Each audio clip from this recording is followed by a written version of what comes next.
If you think you're tired of Donald Trump, talk to a New Yorker. So we're all really focused. It's going to be a close race. We know it's going to be a close race.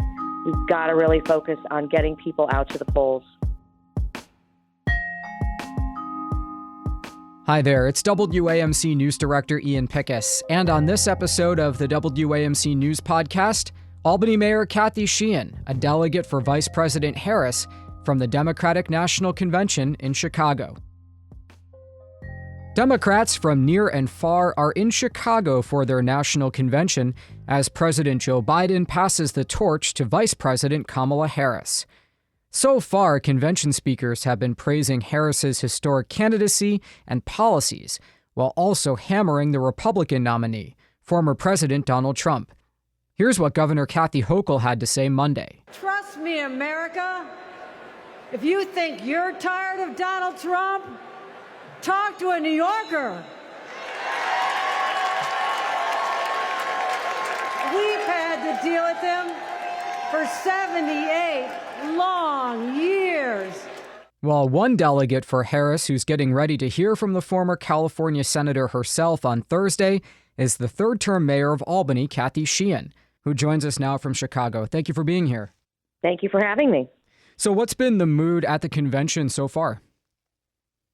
People are really excited. It is great to see the level of enthusiasm for this candidate and for this historic ticket. And I'm hearing from people who are delegates from swing states about the turnout that they're seeing when they have various rallies, events, phone banking. They're seeing a huge uptick in the number of volunteers.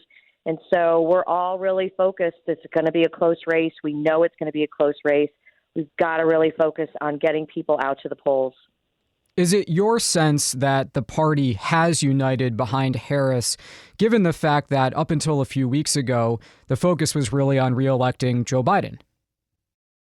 Absolutely. The mood and the focus of everyone's attention is about winning this election. And, you know, I was at the convention in 2016 where there were still those who were supporting Bernie Sanders, who made a lot of noise in that convention hall. We are seeing a completely unified Democratic Party. When you look at who was on the dais yesterday, from AOC to Governor Shapiro, across the gamut of the Democratic Party. We cast a big tent. You saw this incredible support and determination to get this historic ticket elected in November. You know, a lot of the convention is about discussing the platform and putting forward the policies to the American people. And, you know, many Americans don't pay attention to politics on a daily basis. So it's a chance to get their attention and make a case. What would you say is Democrats' argument in November? I think that when you look at this platform, and I have to have a shameless plug for mayors, there were a record number of mayors on the platform committee. I think that those folks in Washington realize that mayors get things done and that we're really close to the people. And so you have a platform that is focused on the things that matter to working families. Childcare is a big issue. Healthcare, making sure that people don't have to lose their home or worry about being evicted from their apartment because they can't pay a medical bill. We really need to focus on the cost of prescription drugs and continue that downward pressure on prices. We know that people still feel the pinch at the gas pump or in the grocery store. So really looking at what we can do to continue to drive prices down.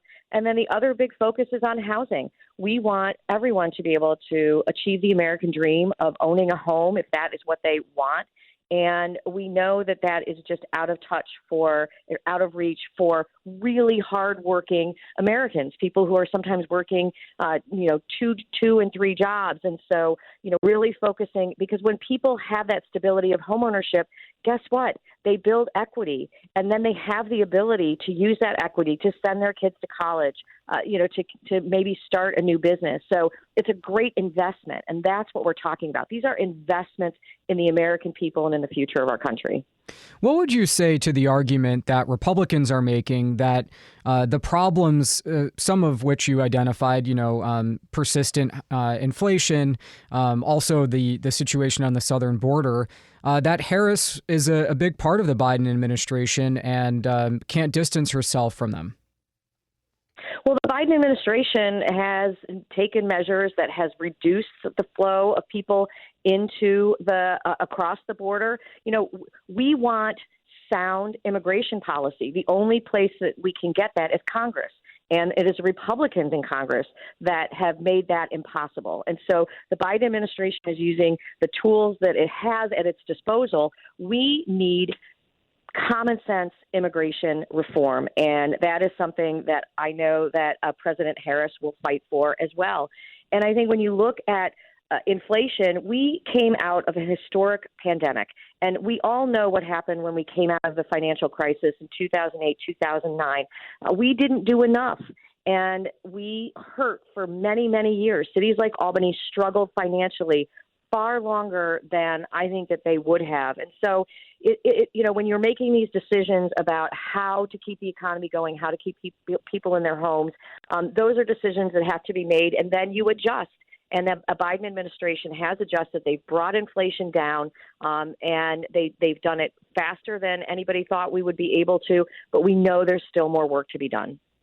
So take us inside the convention for a minute. Obviously, it's mainly a TV show, for most people, and we have the nightly speeches. But what are you doing on an hour-to-hour basis this week?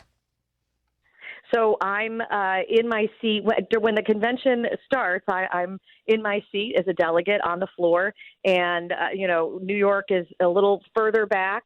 When Hillary Clinton was the nominee, we were the home state. So the different delegations do kind of jockey for that position. Doesn't California get enough?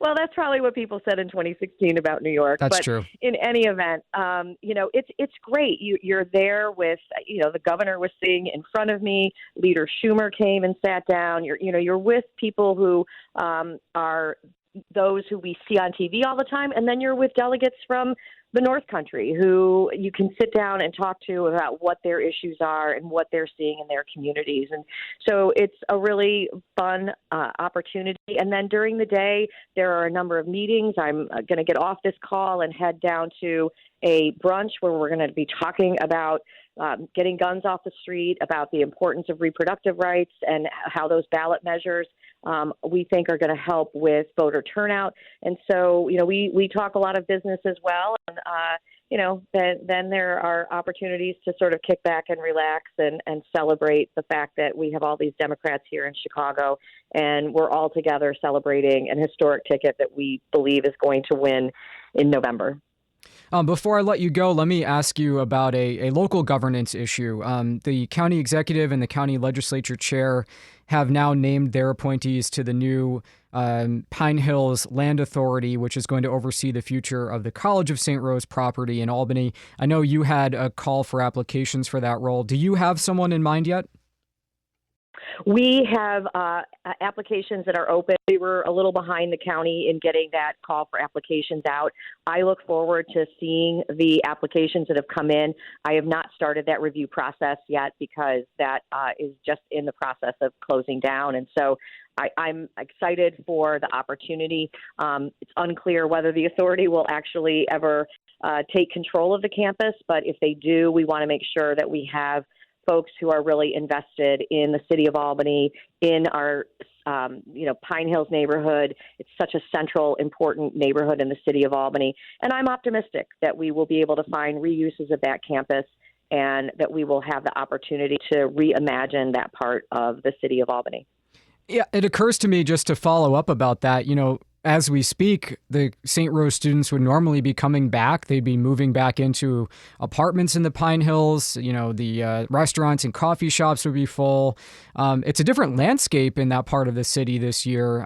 So what kind of impacts are you expecting?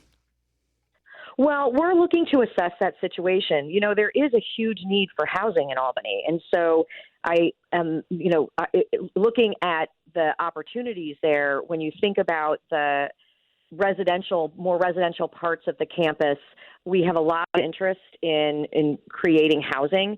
So there is this need, and I'm hoping that landlords who are no longer going to be renting to students will take the opportunity to reimagine the units that they have and get those rented and leased up because, as I said, there is a pretty significant demand. We have new housing that has gone up in the city, and it fills up almost immediately. So there is a real need, but we're going to be working alongside landlords. I want to hear from them if there are any incentives that they think would help with maybe potentially rehabbing some of that student housing to make it more attractive to families, for example.